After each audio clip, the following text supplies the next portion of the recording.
Hello everyone, welcome to Bilaspur IAS academy. और इस वाले लेक्चर में हम लोग डे 6 का फॉरेस्ट से स्टार्ट करेंगे। जितने लोग भी इस लेक्चर को कंटिन्यू फॉलो कर रहे हैं, जो भी हमसे जुड़ना चाहते हैं, आपको ये लेक्चर आगे पूरा कंटिन्यूसली अगर देखना है शुरू से लेकर अब तक, तो आप बिलासपुर आईएएस एकेडमी ऐप जो कि आपको गूगल प्ले स्टोर में मिलेगा, आप उसको इंस्टॉल कर सकते हैं। वहाँ पर हमारे स्टोर सेक्शन के अंदर सारे के सारे छत्तीसगढ़ के भी लेक्चर और इंडिया के भी लेक्चर जो आपके टारगेट बैच के चल रहे हैं वो वहाँ पर अवेलेबल है। ठीक है, तो आप बिल्कुल अपना ऐप इंस्टॉल करके वहाँ से इस चीज़ों को एक्सेस कर सकते हैं। चलिए आज हम लोग बात करते हैं डे 6 के टॉपिक की।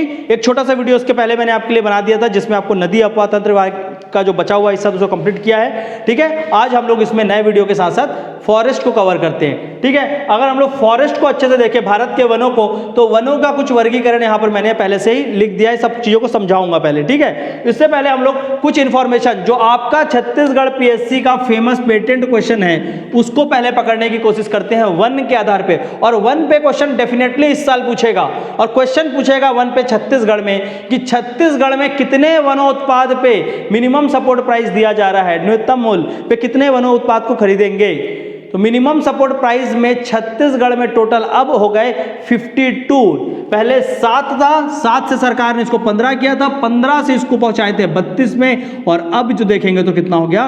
अब छत्तीसगढ़ में थोड़ा सा समझ लो जो क्वेश्चन बताना है, तो total 52 minor forest produce of Chhattisgarh, लघु वन उत्पाद जो है उसको क्या करेगा छत्तीसगढ़ में इतने को, इसके ऊपर हम देंगे मिनिमम सपोर्ट प्राइस। ठीक है, न्यूनतम समर्थन मूल्य। अब देखो एमएसपी को थोड़ा सा समझेंगे पहले, फॉरेस्ट से जाने से पहले। एमएसपी जो है ये दो तरह के चीजों पे लगता है, एक हो गया आपका कृषि पे, एग्रीकल्चर पे, और दूसरा क्या है वनोत्पाद फॉरेस्ट पे। ठीक है, कृषि में आपके लगभग कितने हैं 22 से 24 वस्तुएं हैं जिसपे अभी फिलहाल लग रहा है 24 वस्तुएं पे। ठीक है, और फॉरेस्ट में भी यहाँ पर कुछ वस्तुओं पे लगाए जाते हैं जो सेंट्रल गवर्नमेंट देती है, स्टेट गवर्नमेंट दे रही है, अलग अलग है। जो फॉरेस्ट प्रोड्यूस के लिए वन उत्पाद को संभालते हैं, वो जो मंत्रालय फॉरेस्ट प्रोड्यूस का वन उत्पाद को देखता है, ये अच्छे से याद रखना। फॉरेस्ट प्रोड्यूस के वन उत्पाद पे जो एमएसपी होता है उसके ऊपर जो मंत्रालय बैठा है जो इसको देखेगा, उस मंत्रालय का नाम क्या है, मिनिस्ट्री ऑफ ट्राइबल अफेयर, जनजातीय मंत्रालय। ये याद रखना, यहां पर कौन सा मिनिस्ट्री नहीं है, MOEFCC नहीं है, ministry of forest climate change नहीं है, यहां पर कौन है, जनजातीय मंत्रालय। और कृषि में आता है कृषि मंत्रालय, तो दोनों में अलग अलग तरीके से एमएसपी लगाई जाती है और अलग अलग यूनिट है दोनों को। ठीक है, छत्तीसगढ़ में ये जो है लघु वनोपज, इसके संग्रहण के लिए, इसको इकट्ठा करने के लिए, इसका प्रोक्योरमेंट के लिए ये ministry of tribal affair, central government, ministry of tribal affair Chhattisgarh, इसके साथ साथ एक इंस्टीट्यूट आएगी उसका नाम क्या है, ट्राइफीड। और ट्राइफीड के साथ साथ छत्तीसगढ़ ने अलग से बनाया है आपका cooperative for the trading and collection of minor forest produce. ठीक है, सहकारी संघ, लघु वनोपज सहकारी संघ, उसके व्यापार के लिए और उसको कलेक्ट करने के लिए, उनके माध्यम से छत्तीसगढ़ में इसका एमएसपी में लेते हैं और उसको बेचा जाता है। वो एक अलग प्रोसेस है, और इसके लिए जो प्रोसेस है ये एक अलग प्रोसेस है। इसको ध्यान रखना, एग्जाम में गलत करके नहीं आना। ठीक है, इसको ध्यान रखेंगे कि यहाँ पर लघु वनोपज क्या होता है। तो ये अभी करंट अफेयर छत्तीसगढ़ में काफ़ी चला। ठीक है, इसके साथ साथ छत्तीसगढ़ भारत का पहला राज्य बना जिसने लघु वनोपज, खासकर कौन था, लाख, जो लाख मिलती है, लाख को एक कृषि का दर्जा दिया। ये छत्तीसगढ़ पहला राज्य है। कुछ क्वेश्चन मैं आपको बता रहा हूँ जो एग्जाम के लिए इंपॉर्टेंट है। ये ऐसा नहीं कि इंडिया में सिर्फ इंडिया पढ़ाएंगे, छत्तीसगढ़ नहीं पढ़ाएंगे। आपका प्री में जो भी पॉसिबल क्वेश्चन है जहां समझ आएगा वहां पर बताएंगे। ठीक है, उसको ध्यान रखना आप लोग कि आपका लाख की कृषि जो है, लाख की कृषि को लाख जो वनोपज था उसको कृषि का दर्जा देने वाला पूरे भारत में इकलौता और पहला राज्य बना कौन, छत्तीसगढ़। ठीक है, इसके साथ साथ आपका 2017-18 की बात है, तब जो गया है बैम्बू, बांस जो होता है, बांस को पहले हम लोग घासों में वर्गीकृत करते थे, अब घास को किस में वर्गीकरण करते हैं, now bamboo is considered as tree. अब उसको क्या बोलते हैं, बांस को एक वृक्ष माना जाता है, पहले उसको घास के रूप में देखते थे। ये 3 इंपॉर्टेंट चीज़ों को ध्यान रखना, जो चीज़ें यहाँ पर काम चल रही है। और छत्तीसगढ़ में आपका लघु वनोपज पे बहुत काम हो रहा है, तो लघु वनोपज छत्तीसगढ़ में आप डिटेल में पढ़ेंगे, वहाँ से ध्यान रखना। यहाँ पर हमको उस चीज़ों को नहीं देखना है, यहाँ पर हम लोगों को खाली भारत के वन को समझना है और वन के आधार पे चीज़ों को पढ़ना है। ठीक है। पर छत्तीसगढ़ में उस चीज़ को जब पढ़ेंगे तो इन चीज़ों पे ध्यान अच्छे से रखना, ठीक है, क्योंकि छत्तीसगढ़ की जनजाति के लिए वन बहुत ज़्यादा महत्वपूर्ण है और इस छत्तीसगढ़ में इससे बहुत सारा काम है। इसके बाद ये तो पहला सेट ऑफ क्वेश्चन थे कि यहाँ पर से क्या इस साल क्वेश्चन बन सकता है। दूसरा सेट ऑफ क्वेश्चन, जब आप फॉरेस्ट पढ़ते हैं तो छत्तीसगढ़ में कुछ क्वेश्चन पूछे जाते हैं। देखो ये फॉरेस्ट जो है वन है और वन पद है, ये अलग से मैं आपको फिर से पढ़ाऊंगा, इसमें दूसरे तरीके से पढ़ेंगे। अभी आज हम लोग खाली वनों का वर्गीकरण पे जा रहे हैं, वहां पर हम देखेंगे जीव जंतु और हर एक चीज को पढ़ेंगे। वो पारिस्थितिकी तंत्र, इन्वायरमेंट, इकोलॉजी में भी इस चीज को पढ़ना है, ठीक है, पर उसको बाद में पढ़ेंगे। पहले यहां पर समझते हैं वन पे। दो चीज को यहां रखना याद, इंटरनेशनल ईयर ऑफ फॉरेस्ट, ठीक है, इंटरनेशनल अंतरराष्ट्रीय वर्ष वनों के लिए, तो वो क्या था 2011, 2011 declared as the international year of forest, international year of forest 2011, clear है, याद रहेगा। और 21 मार्च इंटरनेशनल फॉरेस्ट डे, 21 मार्च को क्या होता है, राष्ट्रीय अंतरराष्ट्रीय इंटरनेशनल फॉरेस्ट डे। CGPSC के ये फेवरेट क्वेश्चंस हैं, मैं पहले बता रहा हूं। लास्ट ईयर क्या पूछा था, डेकेड ऑफ बायोडायवर्सिटी, ठीक है, आपका कौन सा वो 10 वर्ष थे जो कि इसको कहा गया डेकेड ऑफ बायोडायवर्सिटी, पिछले साल पूछा था, ठीक है। और ये ईयर पे एक क्वेश्चन डेफिनेटली पूछता है, वो क्वेश्चन कोई सा भी हो सकता है, तो जितने प्रोबेबल बनते हैं उसको हम लोग यहाँ पर करते चलेंगे।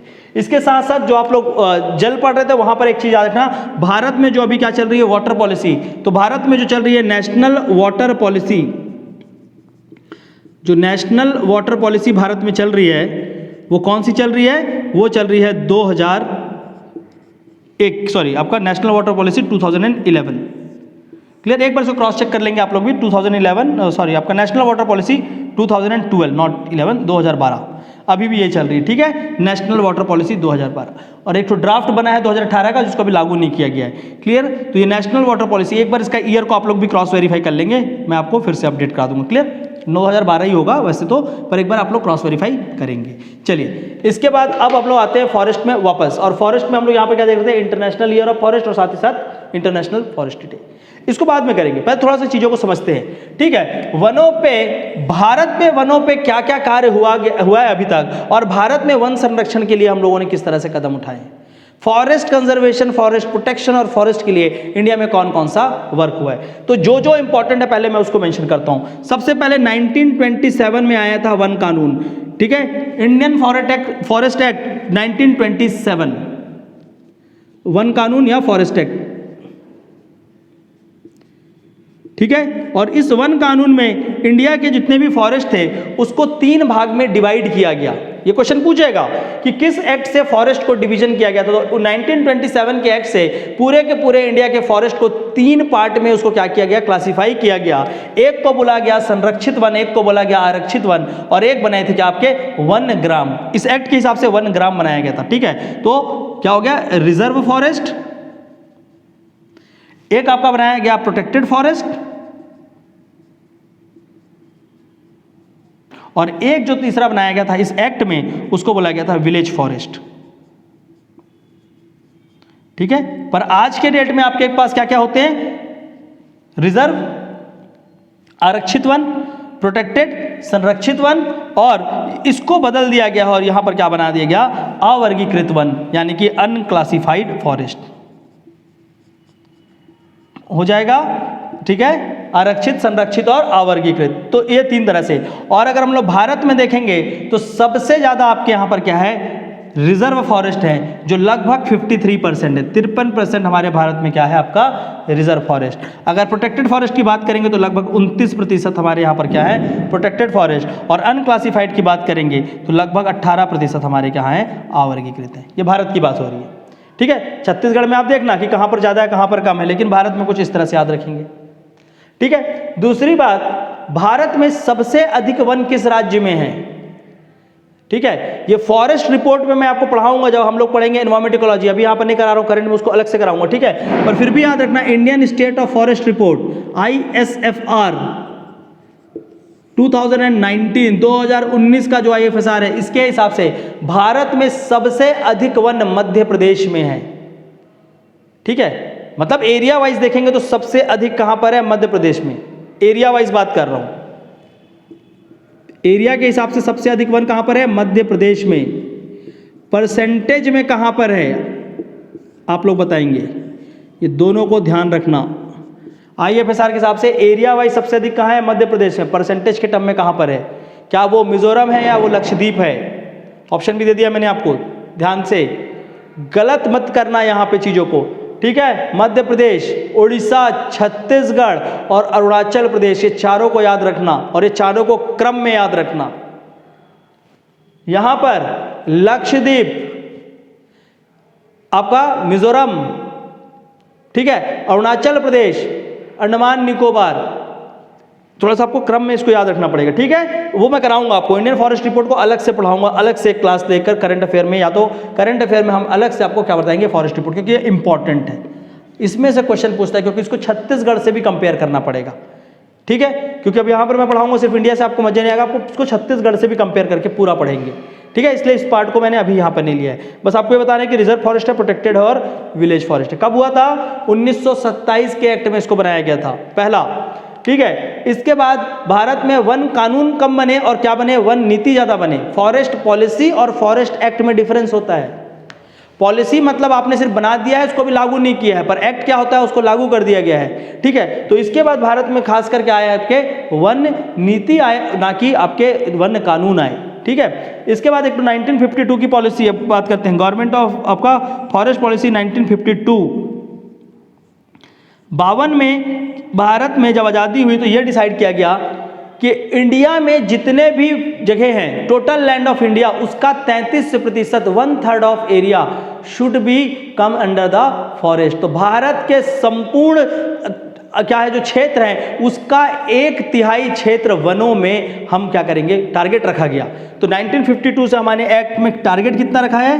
तो भारत में अभी वनों के लिए टारगेट कितना रखा गया है कि 1/3 of total geographical area, total area का 1/3, लगभग 33% हिस्सा हमको क्या करना है? वनों के अंदर रखना है।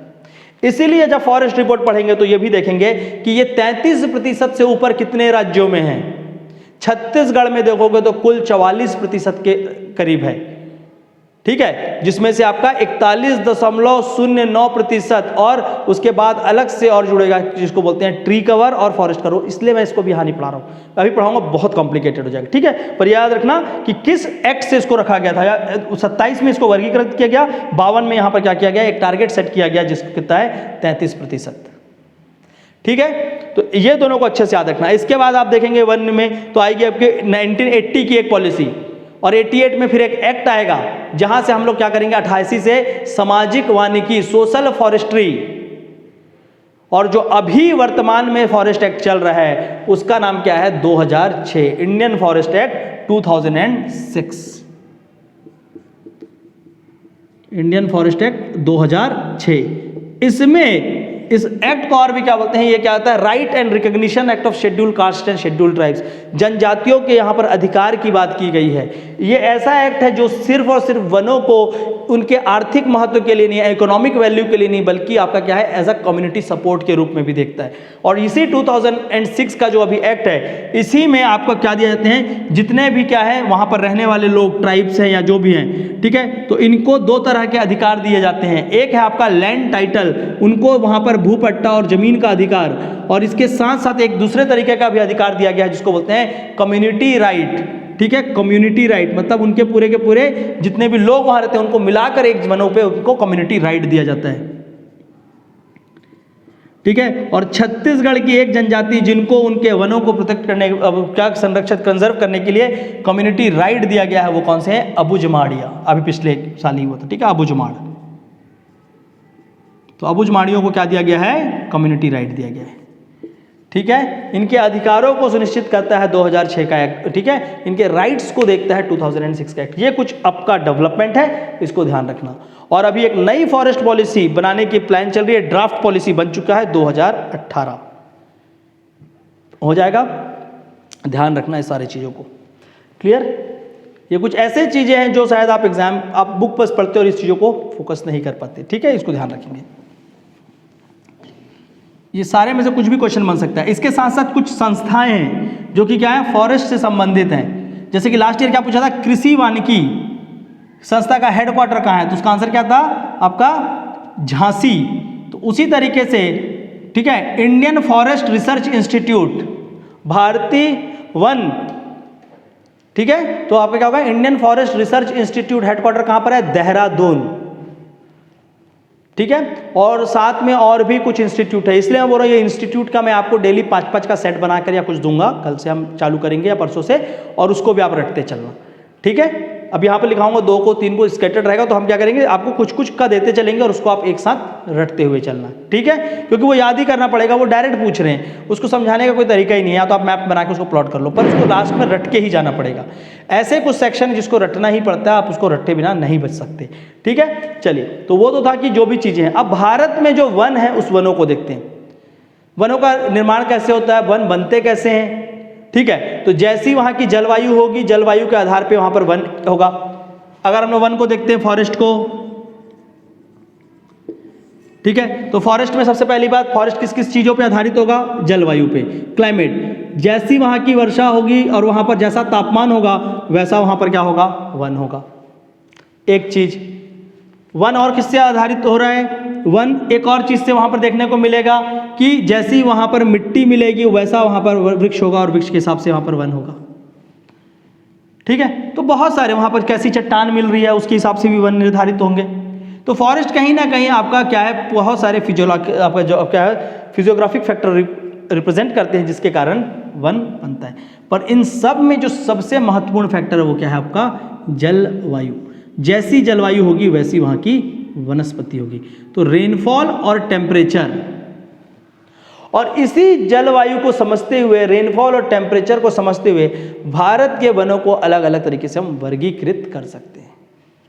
एक आदमी आए चैंपियन और सेठ, उन्होंने इंडियन फॉरेस्ट को क्लाइमेट के हिसाब से अलग अलग सेक्शन में तोड़ा और बताया, ठीक है। और उसके इनके बताए हुए वर्गीकरण के हिसाब से भारत में अगर देखेंगे तो मेनली इतने प्रकार के क्या मिलते हैं, फॉरेस्ट मिलते हैं, और इस फॉरेस्ट के रूप को समझते हैं, ठीक है। तो पहले तो हम लोग इसका सिर्फ और सिर्फ नाम देख लेते हैं, ठीक है। सबसे ऊपर आता है ट्रॉपिकल रेन फॉरेस्ट, ठीक है, इसको क्या बोलते हैं, वर्षा वन, क्लियर। और वर्षा वन के 2 प्रकार है यहाँ पर, एक है आपका सदाबहार एवरग्रीन फॉरेस्ट, और दूसरा क्या है आपका अर्ध सदाबहार, जिसको बोलेंगे सेमी एवरग्रीन फॉरेस्ट, क्लियर।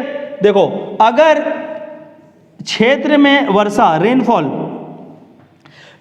200 से ऊपर, अब कितना भी ऊपर जाए, 200 से 300, 350 कहीं भी, ठीक है, तो वहां पर क्या होता है, वर्षा वन, ठीक है। लगभग 250 से ऊपर अगर रेन वर्षा हो रही है, आपका 300, 350 सेंटीमीटर वर्षा अगर इतना हो रहा है, तो यहां पर क्या मिलेंगे आपको, एवरग्रीन। इससे थोड़ा कम, लगभग आपका 200 से 300 सेंटीमीटर वर्षा, वहां पर क्या होगा, सेमी एवरग्रीन, क्लियर। आपका बिल्कुल इसको एकदम फिक्स नहीं पूछा जाता, आप बस ध्यान रखोगे, क्लियर है, एक चीज। दूसरा, इसके बाद हम लोग चलते हैं आपका डेसिडियस फॉरेस्ट, इसको क्या बोलते हैं, पर्णपाती वन, या इसी को बोलते हैं मानसूनी वन भी, क्योंकि ये खासकर मानसून पे आधारित है, ठीक है। तो ये क्या है, जैसी वर्षा होगी उसके हिसाब से, और मानसून जिस समय नहीं होगी ये क्या करेंगे, ये पर्णपाती डेसिडियस, मतलब ये क्या करेंगे, सूखे के समय में अपने पत्तों को झाड़ देंगे, पतझड़ वृक्ष भी बोलते हैं इनको, ठीक है। जब सूखा होगा तो उस समय क्या होंगे, अपने शेड देयर लीव्स, और शेडिंग करने के कारण वो क्या करेंगे, नेकेड दिखेंगे एक सीजन पे, और बाकी टाइम पे इनमें पत्ते होंगे। तो इनका एक फिक्स्ड टाइम होगा, एक निर्धारित समय होगा, fixed time to shed their leaves,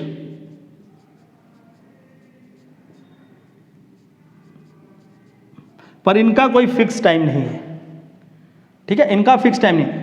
ऐसा नहीं है कि सदाबहार वृक्ष में कभी पतझड़ नहीं होता, वहां होते हैं लेकिन तुरंत नए आ जाते हैं, पर इनका क्या होता है, एक फिक्स समय होता है जिसमें से पेड़ पूरे के पूरे आपके क्या होते हैं, पत्तों को गिरा देते हैं। क्यों, क्योंकि बहुत ज्यादा तापमान है, और तापमान आपका बहुत ज्यादा सनलाइट होने के कारण वहां से क्या होगा, ट्रांसपिरेशन लॉस, जो पेड़ों से, जैसे हम लोग का नीचे पानी है उसको इवेपोरेशन होता है वहां पर, वाष्पीकरण, तो वैसे उसी तरह पेड़ों के पत्तों से उससे आपका सूर्य क्या खींचता है, पानी, जिसको बोलते हैं ट्रांसपिरेशन। उस ट्रांसपिरेशन को कम करने के लिए क्या करते हैं, अपने पत्तों को झाड़ देते हैं, ठीक है। तो द शेड देयर लीव्स, उसी को बोला जाता है पर्णपाती वृक्ष, ठीक है। और इसका किसी को क्या बोलते हैं, और मानसूनी वन। और मानसूनी वन भी हमारे भारत में 2 प्रकार के हैं, जिधर ज्यादा बारिश होता है उसको बोलते हैं मॉइस्ट डेसिडियस फॉरेस्ट, और जिधर कम होता है उसको बोलते हैं ड्राई डेसिडियस, मतलब शुष्क और आर्द्र, ठीक है। चलिए, तो ये क्या था आपका एक है आपका शुष्क और एक तरफ है आपका आर्द्र। ठीक है, शुष्क और आर्द्र में क्या है, लगभग अगर 200 सेंटीमीटर की वर्षा की बात कर रहे हैं तो 100 से 200 सेंटीमीटर की वर्षा अगर किसी क्षेत्र में देख रहे हैं तो वहां क्या मिलेगा आपको, शुष्क मिलेगा। यहां पर 100 से 200 सेंटीमीटर वर्षा। ठीक है, अब इसको एकदम ना पकड़ के मत रख लेना, कई लोग लिखते हैं एकदम पकड़ के रखते हैं, सर 200 नहीं, बुक में लिखा है 78, बुक में लिखा है 99। अरे कहीं नहीं पूछने वाला, बस आपको समझाने के तरीके से मैं बता रहा हूं, वो एग्जैक्ट फिगर नहीं पूछेगा इस चीज का। क्लियर है, बट फिर भी आपको एनसीईआरटी में जो दिया है उस फिगर के साथ हम लोग चल रहे हैं। ठीक है, जो ड्राई डेसिडियस है और एनसीईआरटी रियल वाली जो आपकी आती है गवर्नमेंट की, ठीक है, यहाँ और लोकल एनसीईआरटी भी चलते हैं, उससे नहीं। क्लियर, जो ड्राई डेसिडियस अगर देखेंगे तो यहाँ पर क्या है 75 से 100 सेंटीमीटर। क्लियर है, अभी तक जितने वनों को देखा उसमें क्या था, सदाबहार, अर्ध सदाबहार, मॉइस्ट डेसिडियस, ड्राई डेसिडियस, शुष्क आपका पर्णपाती और आर्द्र पर्णपाती। अब आपसे यहां से एक क्वेश्चन बना के पूछेगा सीजीपीएससी कि भारत में कौन से वनों का विस्तार सबसे अधिक है।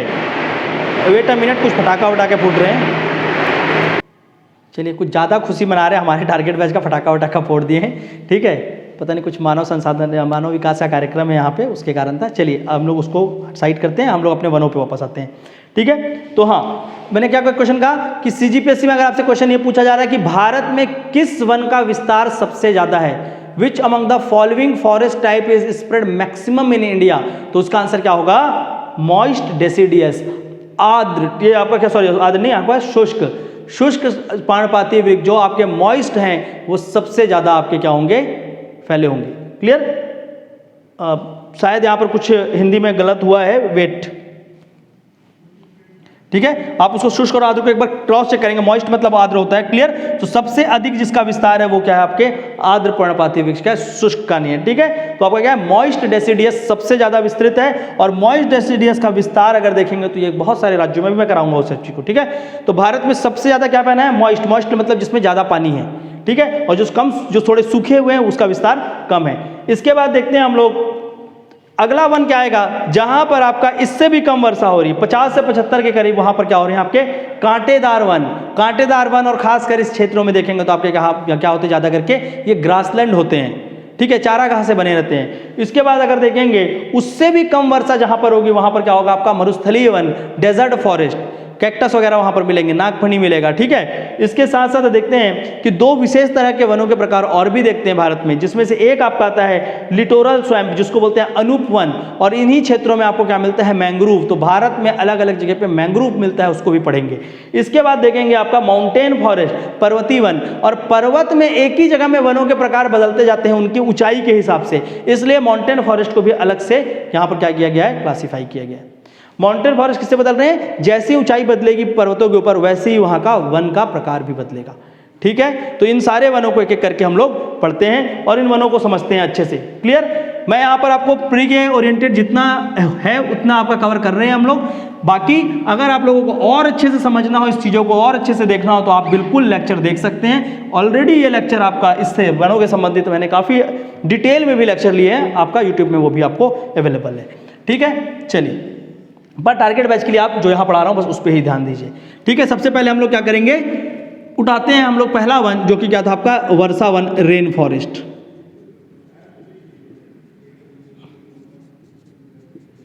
वर्षा वन, रेन फॉरेस्ट ऑफ इंडिया। ठीक है, और हम लोग जब वर्षा वन रेन फॉरेस्ट की बात करेंगे तो इसके दो प्रकार, सदाबहार, ठीक है, और दूसरा क्या था, अर्ध सदाबहार, एवरग्रीन, और दूसरा क्या है आपका अर्ध सदाबहार, सेमी एवरग्रीन।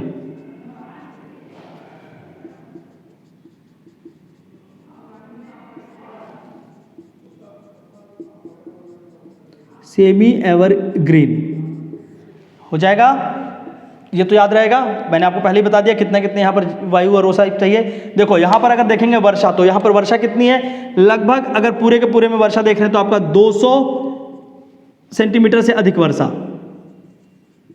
ठीक है, और इन क्षेत्रों में अगर देखेंगे तापमान, टेम्परेचर, तो इन क्षेत्रों में देखेंगे क्योंकि ये क्या है आपके इक्वेटर से करीब होते हैं, तो यहाँ पर सूर्य की किरण मैक्सिमम समय के लिए भी रहती है, और इसीलिए यहाँ पर टेम्परेचर भी थोड़ा सा वहाँ पर क्या होगा, ज़्यादा होना चाहिए। पर वर्षा बहुत अधिक होती है और ऊपर क्या हो रहा है, बादल होंगे, सीधी बात है, वर्षा अधिक हो रही है। और बादल होने के कारण क्या होता है, सूर्य की किरण, भले कि वहाँ पर सूरज मैक्सिमम रखें, सूर्य की किरण कम पड़ती है, तो यहाँ पर तापमान बहुत ज़्यादा नहीं होता, ज़्यादा होता है पर बहुत ज़्यादा तापमान नहीं होता। ठीक है, तो लगभग अगर एवरेज देखेंगे तो 27 डिग्री से 28 डिग्री तापमान के करीब कुछ होता है इन क्षेत्रों में। ठीक है, सदाबहार और अर्ध सदाबहार। आपको ज़्यादा कुछ नहीं करना है, आपको बस ये याद रखना है कि इनका विस्तार कहाँ पर है। ये दोनों ना जहाँ पर ये मिलेगा उसी के जस्ट बगल वाले क्षेत्र में ये भी मिलेगा। ठीक है, तो अगर हम लोग विस्तार को समझें तो भारत का नक्शा कुछ इस तरह से, आप बस छोटा सा बनाइए, इससे ज़्यादा बनाने की ज़रूरत नहीं है। ठीक है, तो ये केरला का क्षेत्र, भारत में इस केरला के क्षेत्र में मिलेंगे ये अंडमान निकोबार, अंडमान निकोबार द्वीप में, अंडमान निकोबार के साथ साथ लक्षद्वीप में मिलेंगे ये वन। और ये मेघालय के पास जो क्या है, चेरापूंजी मौसिनग्राम।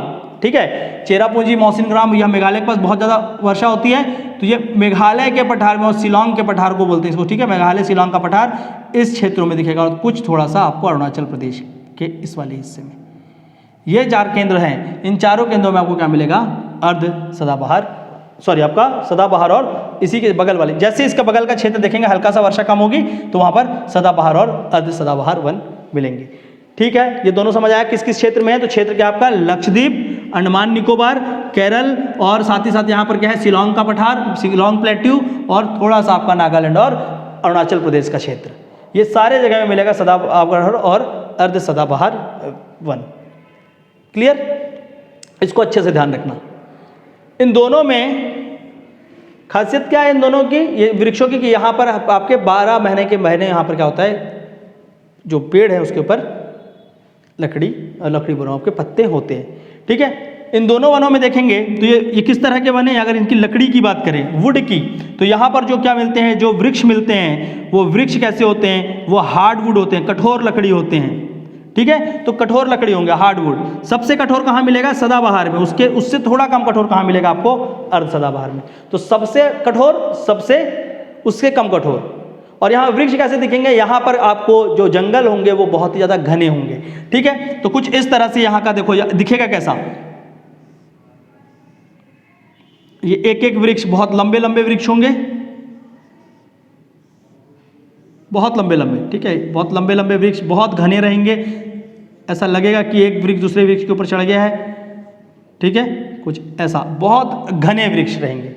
और घने होने के कारण, और यहाँ पर क्या हो रहा है, बारिश भी बहुत हो रहा है, और साथ ही साथ यहाँ पर क्या हो रहा है, बारिश बहुत ज़्यादा हो रहा है। तो देखो वृक्ष पहले क्या है, बहुत डेंस है, फॉरेस्ट यहाँ पर बहुत घनी है, डेंस फॉरेस्ट, और इतना डेंस है, और साथ ही साथ क्या हो रहा है, वृक्ष की हाइट क्या है, तो अगर हम लोग देखो उसको देखते हैं, यहाँ पर जो पेड़ हैं, तो पेड़ पहली बात उसकी ठोस तकड़ी है, ठोस तकड़ी के साथ साथ इनकी हाइट को देखेंगे तो इनकी लंबाई भी क्या है, बहुत ज़्यादा है। ठीक है, हाइट बहुत ज़्यादा होगी।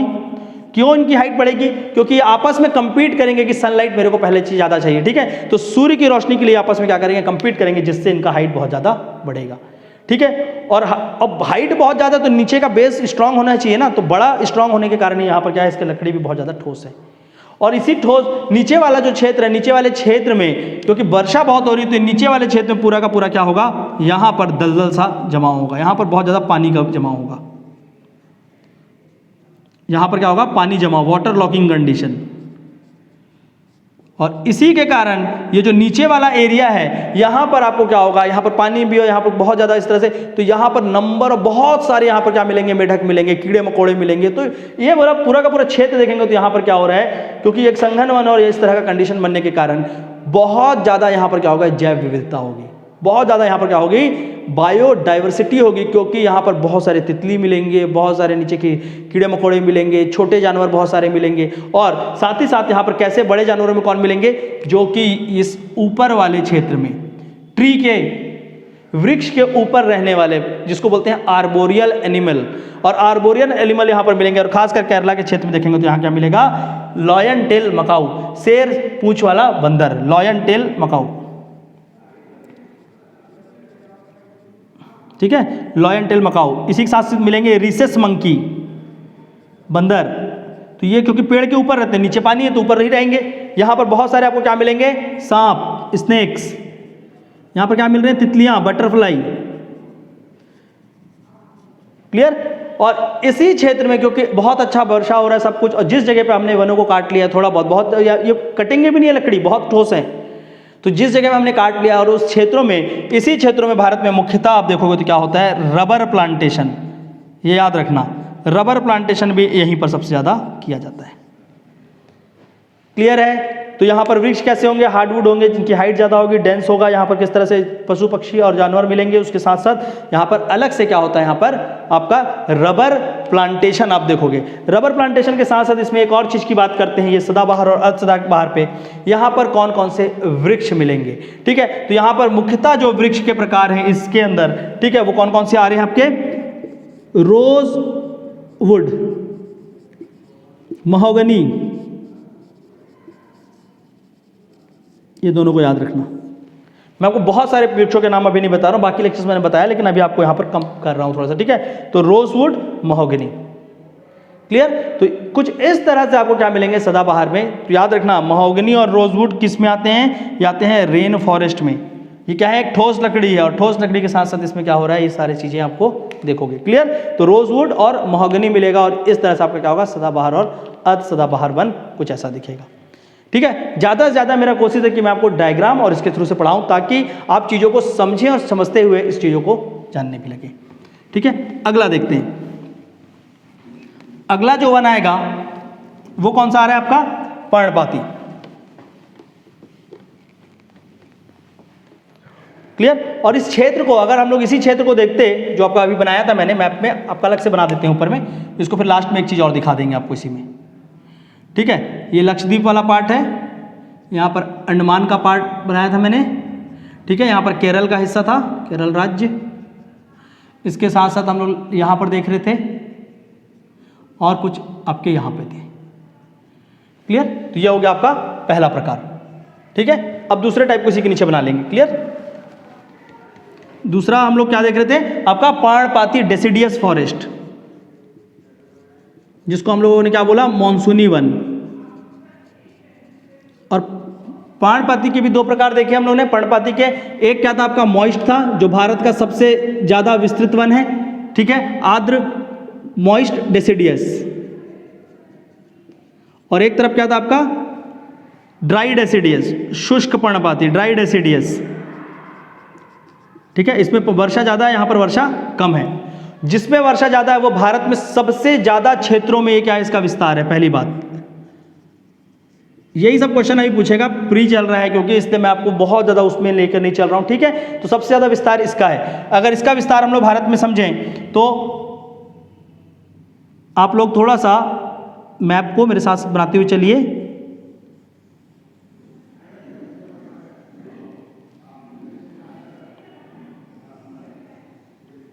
क्लियर? कुछ इस तरह से है।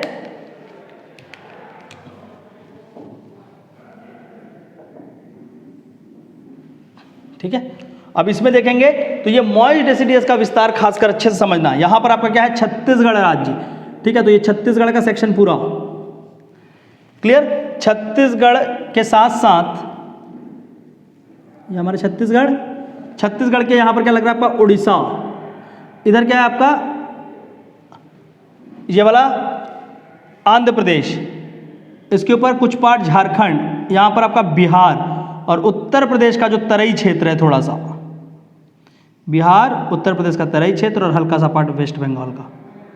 ठीक है, तो इन पूरे के पूरे क्षेत्रों में इसका विस्तार देखने को मिलेगा। ठीक है, और कुछ पार्ट आपका यहाँ पर नीचे तमिलनाडु का क्षेत्र में भी ये दिखेगा। कर्नाटक के क्षेत्र में हल्का सा विस्तार इसका, और तमिलनाडु के क्षेत्र में भी दिखेगा। ठीक है, तो ये पूरे के पूरे हिस्से में आपका क्या है, इन वनों का विस्तार है। ठीक है, मैप आपका इस तरफ का मैंने ज़्यादा बड़ा बना दिया है, उतना ही बना के रखिए। क्लियर? ये क्या आपका मॉइस्ट डेसिडियस। और हम लोग ड्राई में जाएंगे तो ड्राई का विस्तार अब देखेंगे तो क्या होगा, इसी के बगल में जो राज्य आ रहे हैं, मध्य प्रदेश, छत्तीसगढ़, तो ये वाला पार्ट जो है मध्य प्रदेश, उत्तर प्रदेश का थोड़ा सा पार्ट, और हल्का सा पार्ट आपका महाराष्ट्र का लगेगा और तेलंगाना को टच करेगा। ये क्या आपका, ये ड्राई डेसिडियस का पार्ट होगा।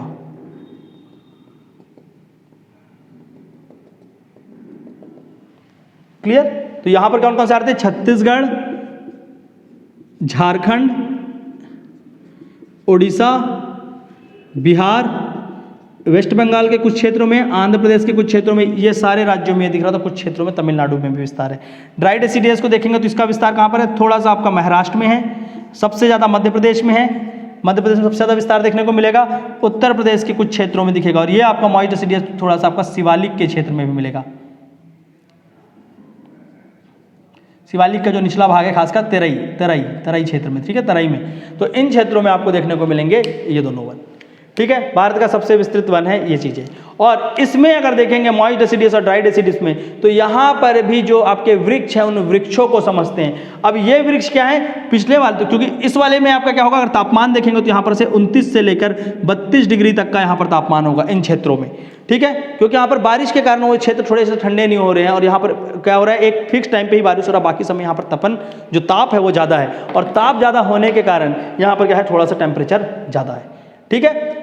अगर देखते हैं इसको मॉइस्ट डेसिडियस की बात करते हैं ये वाले क्षेत्र में, तो यहाँ पर मुख्यतः आपको क्या क्या मिलेगा, ये सबसे इंपॉर्टेंट क्वेश्चन में पूछता है, सैंडलवुड, चंदन की लकड़ी, क्या है, सैंडलवुड, चंदन की लकड़ी किसमें मिलती है आपको, मॉइस्ट डेसिडियस में। इसके साथ साथ चंदन की लकड़ी के साथ साथ यहाँ पर आपको क्या मिलेगा, सालवन, ठीक है, साल के साथ साथ यहाँ पर क्या मिलेगा, आम, मैंगो, ठीक है। मैंगो के साथ साथ अगर इसमें देखते हैं नीचे ड्राई में, तो यहाँ ड्राई में जहाँ थोड़ा सा सूखा है वहाँ पर क्या मिलेगा, टीक, सागौन, टीक मतलब सागौन, ठीक है। सागौन के साथ साथ देखेंगे इसी थोड़ा सा ड्राई क्षेत्र, तो यहाँ पर क्या मिलेगा आपको, यहाँ पर क्या मिला था, चंदन, यहाँ पर क्या मिलेगा, लाल चंदन, जिसको बोलते हैं रेड सैंडर, ठीक है। इसके साथ साथ इन क्षेत्रों में आपको क्या मिलेगा, यहाँ पर बबूल, ठीक है, बबूल यहाँ पर मिलना स्टार्ट होगा। बबूल के साथ साथ इसी क्षेत्र में देखेंगे तो हल्का सा आपको क्या मिलेगा, खैर, जो हल्का सा सूखा पार्ट है, छत्तीसगढ़ के वृक्ष आपको याद होंगे, और यहाँ पर इसी तरह से वृक्ष बदलेगा। अब देखो इस जंगलों को हम लोग बनाकर देखते हैं, ये वाले जंगल कैसे दिखते हैं। ऊपर का जंगल बहुत घना था, अगर इस वाले जंगल को हम लोग यहाँ पर बनाएं, किसको, इन दोनों को, ठीक है, तो ये वाले जंगल क्या है, ये उतने ज़्यादा घने नहीं है, क्लियर, ये जंगल जो है ये बहुत ज़्यादा घने नहीं है, तो मॉडरेट डेंस, बहुत ज़्यादा क्या घने नहीं है, क्या है, मॉडरेट डेंस,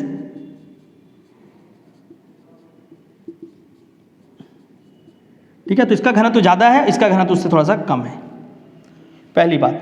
दूसरी बात, यहाँ पर जो क्या मिल रहे हैं, वृक्ष मिल रहे हैं, ये सारे वृक्षों को आप काट भी सकते हैं आराम से, ठीक है। तो बिल्डिंग मटेरियल हो या बिल्डिंग वुड्स बोलते हैं इनको, ठीक है, इमारती लकड़ियाँ यहाँ पर ज़्यादा देखने को मिलेंगी। और साथ ही साथ ये वुड कैसे होंगे, ये बहुत ज़्यादा हार्ड नहीं होते, ठीक है, तो मॉडरेट हार्ड है, ये सॉफ्ट वुड नहीं है, कमज़ोर नहीं है, लेकिन क्या है, मॉडरेट हार्ड। इसमें मॉइस्ट डेसिडियस में यहाँ पर लिख लेते हैं मॉइस्ट, और यहाँ लिखते हैं ड्राई, तो यहाँ पर क्या मिल रहे हैं, मॉडरेट हार्डनेस है वुड के। पर इस तरफ क्या हो रहा है, जैसे जैसे इधर लकड़ी जा रहे हैं तो लकड़ी क्या है, थोड़ी सी सॉफ्ट है, ठीक है, यहाँ हल्का सा हार्ड है, यहाँ पर हल्का सा सॉफ्ट है लकड़ी, क्लियर। इस लकड़ी को आप काटते हैं, इस लकड़ी को भी, दोनों को ही काट सकते हैं, क्लियर। तो यहाँ पर क्या मिल रहा है, साल मिल रहा है, यहाँ पर सागौन मिल रहा है, थोड़ा सा सॉफ्ट है, हल्का सा सॉफ्ट है, ये उससे थोड़ा हार्ड है, बहुत ज़्यादा डिफरेंस नहीं होता दोनों में। दोनों में डिफरेंस कहाँ पर दिखेगा, दोनों के पत्तों में दिखेगा। इसकी पत्ती जो है वो थोड़ी छोटी होगी, और इसकी पत्ती क्या होगी, इससे थोड़ी सी बड़ी होगी, ठीक है। तो यहाँ पर लीफ साइज थोड़ा सा छोटा है, यहाँ पर लीफ साइज हल्का सा बड़ा होता है। हाइट देखेंगे तो यहाँ पर वृक्षों की हाइट ज़्यादा होगी, इसकी हाइट कम होगी। देखो क्या हो रहा है, जैसे पहले वर्षा बहुत ज़्यादा, हाइट इतना है, नीचे क्या है, पानी भरा हुआ है, ऊपर देखो इधर वर्षा कम हुई, हाइट, वर्षा जैसे कम हुई हाइट थोड़ी सी कम हुई, नीचे सूखापन कम होगा, और यहाँ पर क्या होंगे, घास आने स्टार्ट होंगे। ऊपर वर्षा और कम हुई और वृक्ष के गिरे, घास यहाँ पर और बढ़ा, ठीक है। तो इन वनों में नीचे की ओर में क्या होंगे, घास होंगे, पर छोटे घास होंगे। यहाँ पर देखेंगे तो घास वहाँ पर थोड़े से बड़े होंगे। इसके बाद जाएंगे देखेंगे कि पेड़ बिल्कुल नीचे आ गए और घास आना ऊपर चालू हो गए, ठीक है। तो यहाँ पर क्या हो रहा है, आपको हल्के फुल्के घास मिल रहे हैं, क्लियर। तो वन कैसा दिख रहा है, अगर हम लोग मॉइस्ट डेसिडियस को देखें तो मॉइस्ट डेसिडियस वन कुछ ऐसा दिख रहा है। यहाँ पर आपके क्या है, वृक्ष हैं, बहुत ज़्यादा हाइटेड नहीं है, और वृक्ष भी थोड़े से दूर दूर होंगे, बहुत ज़्यादा संघन वन नहीं है, क्योंकि घने हैं पर बहुत ज़्यादा भी घने नहीं है। और नीचे क्या आपके घास है। तो ये पूरा का पूरा विचरण का क्षेत्र है यहाँ पर आराम से, ठीक है। वृक्ष भी है और नीचे देखो घास भी है। अब ऐसे क्षेत्र में सबसे पहली बात है, घास को खाने वाले जीव जंतु ज़्यादा दिखेंगे। तो इन क्षेत्रों में आपको क्या मिलेगा, सांबर डियर, डियर मिलेगा। क्या मिलेगा, हिरण, हिरण के बहुत सारे प्रकार मिलेंगे, सांबर, चीतल, यहाँ पर आपको बहुत सारी चीज मिलेंगी। और ये सांबर चीतल को खाने वाला भी यहाँ पर दिखेगा, जो इनको खाएगा वो क्या है आपका टाइगर। तो भारत में जो national animal of India tiger mainly देखोगे तो किसमें मिलता है, मॉइस्ट डेसिडियस फॉरेस्ट में, ठीक है। और एमपी में भी अगर इस तरफ देखेंगे तो यहाँ तक थोड़ा सा विस्तार है हल्का सा इसका। तो जो कान्हा नेशनल पार्क बांधवगढ़, ठीक है, इधर ऊपर देखिए यहाँ पर जो शिवालिक का क्षेत्र में मैंने बताया हल्का सा है, तो जिम कॉर्बेट, तो ये पूरा का पूरा जिम कॉर्बेट देखिए पूरा का पूरा जो क्षेत्र है यहाँ पर कहीं ना कहीं क्या है, जो शेरों का विचरण है भारत में, इधर से कर्नाटक का बांडीपुर निकल कर ऐसा, क्लियर। तो वहाँ पर क्या है, सांबर चीतल टाइगर, यहीं पर आपको दिखेगा हाथी एलिफेंट,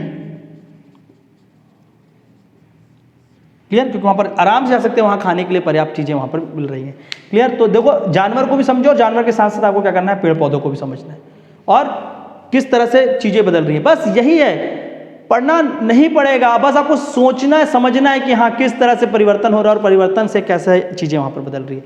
इसलिए मैं बोल रहा हूँ जैसी वनस्पति होगी, जैसा जलवायु होगा वैसा वनस्पति होगा, और जैसा वनस्पति होगा वैसे जीव जंतु होंगे।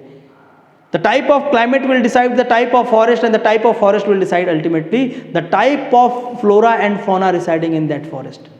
समझ आ रहा है? तो इस चीज को ध्यान रखना और इस चीज से ही आपका क्वेश्चन इजीली बन जाएगा। मैं सिर्फ और सिर्फ जो प्री में पूछे जाते हैं उस लेवल पे ही आपको लेकर जा रहा हूँ, बहुत ज़्यादा कॉम्प्लिकेट नहीं कर रहा हूँ यहाँ पर, ठीक है। और डिटेल में पढ़ना होगा तो आप लोग उसको भी जाकर देख सकते हैं। तो ये हो गया आपका 4 प्रकार के वन, क्लियर। इसके बाद देखते हैं हम लोग डेसिडियस के बाद जो अगला वन का प्रकार होगा, ठीक है, जो अगला वन का प्रकार है, और ये जो आपका मॉइस्ट डेसिडियस के बारे में थोड़ा सा बात करते हैं, ठीक है। तो ये मॉइस्ट डेसिडियस आपका ये हो गया था, ड्राई का बात करते हैं, जो सूखा है ड्राई डेसिडियस। तो यहाँ पर जो जीव जंतु देखो मॉइस्ट में वो दिख रहे हैं, ड्राई में ज़्यादा आपको क्या दिखेगा, ड्राई का एक बढ़िया उदाहरण आपको कहाँ पर मिलेगा, यहाँ पर आपको थोड़ा सा क्या हो रहे हैं, क्योंकि इस एरिया में पेड़ की साइज कम हो रही है और घास और बढ़ा हो रहा है। तो यहाँ पर वैसे तो भारत में मिलता नहीं, लेकिन भारत में ऐसे ही क्षेत्र में हम क्या लेकर आएंगे, चीता, ठीक है। अभी मिलता नहीं है चीता भारत में, लेकिन भारत में चीता को लाने के लिए प्रपोजल है। और इस चीज को एकदम बिल्कुल नोट करके लिख लीजिए कि भारत में चीता को कहाँ से लाने की बात हो रही है, अफ्रीका से, और अफ्रीका से लाकर वापस भारत में बसाएंगे। भारत में चीता नहीं मिलता, लाकर वापस बसाने की बात हो रही है, और उसकी सर्वे की गई है पूरे भारत में। और सर्वे करने के बाद छत्तीसगढ़ के रीजन में जहां पर सर्वे किया गया चीता के लिए, वो क्या है, गुरु घासीदास नेशनल पार्क। तो हो सकता है कि छत्तीसगढ़ के गुरु घासीदास नेशनल पार्क में भी चीता लाके रख सकते हैं। और ऐसे क्षेत्रों में ये जो ड्राई डेसिडियस वाला क्षेत्र है, यहाँ पर क्या मिलेगा आपको, लेपर्ड मिलेगा, तेंदुआ, ठीक है, यहाँ पर आपको लेपर्ड देखने को मिलेगा। तो ये ध्यान रखना है कि कौन से क्षेत्र में कौन सा जीव आता है खासकर, ठीक है। तो ये था आपका ड्राई डेसिडियस। ड्राई डेसिडियस के बाद हम लोग चलते हैं आपका थॉर्न फॉरेस्ट।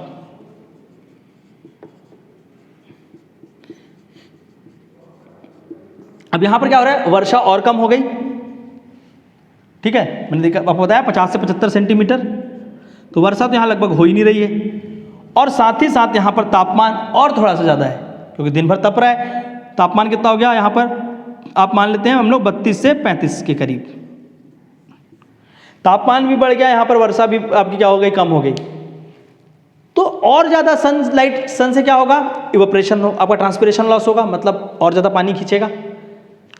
और ज़्यादा पानी खींचेगा तो पौधे क्या करेंगे, उस पानी को बचाने के लिए उसमें भी कुछ ना कुछ परिवर्तन होगा।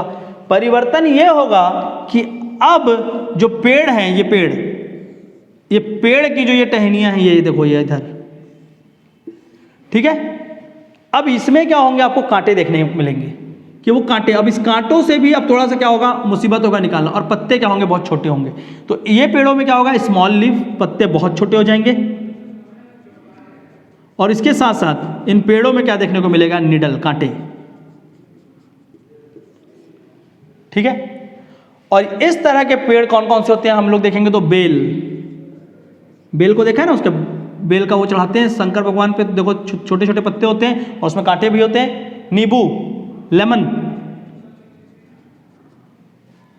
ठीक है। इसके बाद और देखिए जो कांटेदार वाले हैं, खैर यहां भी मिलेगा, वहां भी मिल रहा था, ठीक है। एक्चुअल में नीम यहां मिलता है, नीम हर जगह मिलता है, लेकिन नीम अगर देखेंगे तो इसके अंदर ही आएगा, बहुत छोटे छोटे पत्ते होते हैं, ठीक है। तो ये क्या है, इसी के हिसाब से डिसाइड हो गया। और इस जगह में नीचे वाले क्षेत्रों में क्या है कि घास भी यहां देखने मिल रहे हैं, क्लियर। और यही जो थॉर्न फॉरेस्ट का रीजन है, खासकर राजस्थान और गुजरात का क्षेत्र। गुजरात के क्षेत्र में इसके पहले जो मैं आपको ड्राई पढ़ा रहा था ना, ठीक है, तो ड्राई और थॉर्न के बीच, जो ड्राई डेसिडियस और थॉर्न के बीच जो गुजरात का क्षेत्र है, वहीं पर आपका क्या आता है, गिर। गिर में थोड़ा सा ये भी दिखता है और आपको थोड़ा सा क्या दिखता है, ड्राई भी दिखता है। तो इसी गिर में आपको क्या मिलते हैं, यहाँ पर मिलते हैं शेर, लॉयन, एशियाटिक लॉयन। भारत में एशियाटिक लॉयन कहाँ मिलता है, गिर वनों में मिलता है, गिर फॉरेस्ट में। इकलौता जगह है, एंडेमिक है, यही मिलता है और कहीं नहीं मिलता है एशियाटिक लॉयन। पूरे भारत मतलब विश्व में भी देखोगे लॉयन मिलते हैं, पर एशियाटिक लॉयन का गढ़ क्या है, एंडेमिक है यहाँ पर, मतलब वहीं पर मिलते हैं। ये क्या है आपका एशियाटिक लॉयन, गिर पे, इसको याद रखना अलग से, गुजरात, ठीक है। इसी थॉर्न फॉरेस्ट का जो रीजन है कहाँ पर, राजस्थान, वहीं पर मैंने आपको एक और पक्षी का नाम बताया था, क्या था वो, ग्रेट इंडियन बस्टर्ड, ठीक है। और यहाँ पर आपको एक विशेष तरह के घास मिलती है, जो घास क्या होता है, बहुत खारे होते हैं, लेकिन वो घास को में बहुत ज़्यादा न्यूट्रिशन है, जिसको बोलते हैं टकोसी ग्रास। क्या बोलते हैं, टकोसी ग्रास।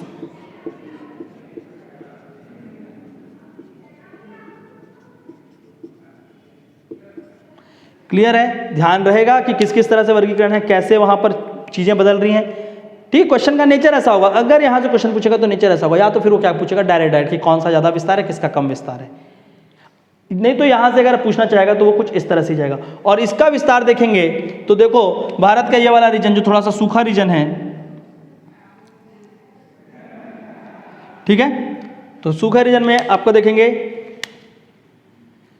राजस्थान का ये वाला हिस्सा, थोड़ा सा उत्तर प्रदेश का हिस्सा, हल्का सा मध्य प्रदेश का हिस्सा भी टच करेगा ये, ठीक है, महाराष्ट्र का विदर्भ और ये वाला क्षेत्र, कोस्टल एरिया की बात नहीं होगा, कर्नाटक का ये वाला क्षेत्र, तो इन क्षेत्रों में आपको दिखेगा। पर ये छोटे छोटे एरिया में दिखता है, ऐसा नहीं कि एक जगह पे, नहीं तो आप बोलोगे कि इसका विस्तार तो इससे ज़्यादा दिख रहा है, लेकिन ये क्या होता है, कंटिन्यू नहीं दिखते, छोटे छोटे एरिया में दिखेंगे, यहाँ दिखेंगे, ऐसे दिखेंगे, और बीच बीच में इनका गायब भी रहेगा, वहाँ कुछ भी नहीं दिखेगा, बिल्कुल बंजर रहेंगे, ठीक है, तो बिल्कुल बंजर होंगे, कहीं कहीं पर ऐसा कुछ भी नहीं मिल रहा है। तो इनका विस्तार कुछ इस तरह से सूखे वाले क्षेत्रों में है, ठीक है। इसलिए मैं बार बार बोल रहा हूँ, सबसे अधिक विस्तार आप लेकर चलना सिर्फ और सिर्फ किसका, मॉइस्ट का, ठीक है। इसके बाद देखेंगे कि ये वाला जो क्षेत्र है इससे और ज़्यादा सूखा, यहाँ पर क्या मिलेगा आपको, जो राजस्थान का क्षेत्र यहाँ पर मिलता है डेजर्ट फॉरेस्ट। और डेजर्ट में मैंने आपको क्या बताया, कैक्टस याद रखो, नागफनी, नागफनी के साथ साथ आपको और जो 2-3 चीज़ें मैंने बताई थी पहले ऊँट के बारे में, उसको याद रखना, ठीक है। तो देखो अब क्या होता है, पहले वन इतने थे, नीचे पानी था, वन छोटे हुए, मतलब पेड़ों का आकार छोटा हुआ, नीचे घास आए, और नीचे आए घास बड़े हुए, फिर पूरे घास आ गए, घास सूख गए, खत्म हो गया, डेजर्ट बन गया। तो ये क्या है, भारत में वनों का परिवर्तन है, कि किस तरह से भारत के वन एक से लेकर दूसरे से लेकर तीसरे से लेकर चौथे में बदलते गए, और उसके साथ साथ यहाँ पर क्या है, इंपॉर्टेंट चीज़ें, जो चीज़ यहाँ से लिंक है। क्लियर, पढ़ाऊंगा मैं आपको फॉरेस्ट को अलग से, आपका जब हम बायोडाइवर्सिटी पढ़ेंगे वहाँ पर कौन से वनों पे कैसे जानवरों के साथ साथ वहाँ के नेशनल पार्क और सारी चीज़ों को। अब भारत में मोस्टली नेशनल पार्क देखोगे तो इन वाले जो क्षेत्र है इसमें दिखेगा, और जो आपका क्या है, ये वाला वन था, ठीक है, क्योंकि यहाँ पर बायोडाइवर्सिटी ज़्यादा थी ये क्षेत्रों में। क्लियर, तो ये है भारत के विभिन्न वन जो अभी तक हम लोग देखे। इसके बाद वनों का प्रकार और दूसरे भी हैं, उसको भी समझते हैं, ठीक है, जो कि आपके एग्जाम में क्वेश्चन पूछा गया, 2 बार वहीं से क्वेश्चन पूछा गया है। अब यहाँ से वो क्वेश्चन उठाए नहीं है, ठीक है, पर वनों के प्रकार से वो एक क्वेश्चन पूछते ही पूछते हैं। वो हर बार क्या कर रहे हैं, वो यहाँ नहीं घुसकर अब जो मैं पढ़ाने जा रहा हूँ उसको पूछ लेते हैं, जिसमें आपका क्या आता है, लिटोरल एंड स्वैम्प्स, अनुपवन, लिटोरल और स्वैम्प रीजन, अनुपवन, ठीक है, ऐसा क्षेत्र जहां पर थोड़ा सा दलदली क्षेत्र है, मार्शी एंड स्वैम्प लैंड, मतलब जो दलदल वाला एरिया है, जहां पर आपका क्या हो रहा है, रिवर जाकर समुद्र में मिल रही है खासकर, या ऐसा जगह जहां पर क्या है, वाटर लॉगिंग कंडीशन है, मतलब पानी का जमाव हो रहा है, ठीक है, पर उतना ज़्यादा नहीं, कम जमाव हो रहा है। क्लियर, तो ये आपका क्या हो रहा है, वाटर लॉगिंग कंडीशन, या ऐसी जगह पर जहां पर क्या मिल रहा है, रिवर और सी का आपस में मिल रहे हैं, या जहां पर क्या हो रहा है, पानी का जमाव हो रहा है। तो खासकर तराई क्षेत्र, तराई रीजन, और तराई के साथ साथ दूसरा कोस्टल एरिया, जो तट के क्षेत्र हैं, ठीक है। तो यहाँ पर जो मिलेंगे ये कोस्ट वाले में खासकर, तो यहाँ पर आपका क्या होता है, यहाँ पर क्योंकि यहाँ खारे पानी है तो यहाँ के पौधों ने क्या किया, खारे पानी में रहना सीख लिया है। सो यहाँ पर जो पौधे मिलते हैं वो क्या है, आपका सॉल्ट वाटर एडेप्टेशन है उनका, सॉल्ट वाटर एडेप्टेशन। और इसी सॉल्ट वाटर एडेप्टेशन में एक बहुत ही फेमस ट्री मिलता है इंडिया में, जिसको बोलते हैं हम लोग मैंग्रोव। ठीक है, और भारत में देखेंगे तो मैंग्रोव सबसे ज़्यादा कहाँ मिलता है? वेस्ट बंगाल में। वेस्ट बंगाल के बाद देखेंगे गुजरात। ठीक है, ये याद रखना। तो भारत में सबसे अधिक आपका मैंग्रोव कहाँ मिलता है? वेस्ट बंगाल में, और उसके बाद आपका गुजरात। तो अब हम लोग देखेंगे भारत में कौन कौन से मैंग्रोव कहाँ कहाँ पर मिलते हैं। इसको अच्छे से याद रखना, क्वेश्चन यहीं से पूछा था, 2 बार हो चुके हैं। ठीक है, फिर से कहीं इसको ना पूछ ले। ठीक है, तो जितने भी आपके कोस्टल एरिया हैं उसी में मिलेगा, कोस्टल राज्यों में भी, और कहीं तो मिल नहीं सकता। तो गुजरात, और गुजरात में मिलता है, इसको बोलते हैं कच्छ मैंग्रोव।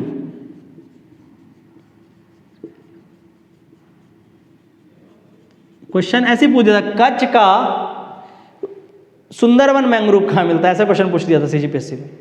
तो वो थोड़ा सा गलत होता है, बट एक्चुअल में अगर सुंदरवन वर्ड लिखा तो आप वेस्ट बंगाल ही मार के आना। ठीक है, तो इधर देखेंगे वेस्ट बंगाल का क्षेत्र, यहाँ पर मिलेगा आपको सुंदरवन के डेल्टा में सुंदरवन मैंग्रोव। ठीक है, इसके नीचे उड़ीसा, उड़ीसा में मिलेगा आपको भितरकनिका मैंग्रोव, भितरकनिका। ठीक है, इसके बाद यहां पर आंध्र प्रदेश। ठीक है, और आंध्र प्रदेश में यहां पर मिलेगा पिच्छावरम मैंग्रोव। ठीक है, आंध्र प्रदेश, तमिलनाडु, यहां पर मिलेगा पिच्छावरम। क्लियर? पूरा पूरा मिलता है आपको। केरला में भी थोड़े बहुत दिखेंगे, बहुत जगह में मिलते हैं, लेकिन जो विशेष उसको बात कर रहे हैं। इसका उधर आपका कर्नाटक, गोवा, वहां पर कोई विशेष तरह से नहीं। यहां पर महाराष्ट्र के क्षेत्र में मिलेगा रत्नागिरी, रत्नागिरी मैंग्रोव। अंडमान में, इसी अंडमान के क्षेत्र में मिलेगा अंडमान मैंग्रोव। ठीक है, और भारत में इन सारे क्षेत्रों में आपको क्या मिलता है? ये मैंग्रोव मिलता है। और मैंग्रोव खासकर जैसे सुनामी, चक्रवात, ये सब आते हैं ना, तो उनको जब पानी से आते हैं समुद्र से, तो समुद्र में ही उनकी गति को ये कम करते हैं। इंडियन सुनामी जो आया था 2004 में, याद रखना डेट भी। भारत में सुनामी कब आया था? 2004। और सुनामी आने के बाद ही हमने अगले साल, जिस साल सुनामी आया इसी के अगले साल 2005 में भारत में पास हुआ नेशनल डिजास्टर मैनेजमेंट एक्ट। पूछ सकता है, NDMA, national disaster management act कब पास हुआ था? 2005 में। और यहीं से फिर हमने क्या किया? आपदा प्रबंधन भारत में चालू किया। ठीक है, डिजास्टर मैनेजमेंट को स्टार्ट किया 2005 से, सुनामी आने के बाद। और ये बताया गया कि सुनामी में बहुत हद तक इस मैंग्रोव ट्री ने बचाया था भारत को, नहीं तो भारत में बहुत ज़्यादा हानि हो जाता, क्योंकि वो क्या करता था, जो उसके वेव्स थे उस वेव को रोक देता था, कम कर देता था उसकी स्पीड को। ठीक है, तो ये आपका शेल्टर बेल्ट की तरह भी काम करते हैं। ठीक है, तो याद रखेंगे कहाँ पर है आपका कच्छ मैंग्रोव, रत्नागिरी, पिछावरम, भितरकनिका और सुंदरवन, और यहाँ पर क्या है? अंडमान मैंग्रोव।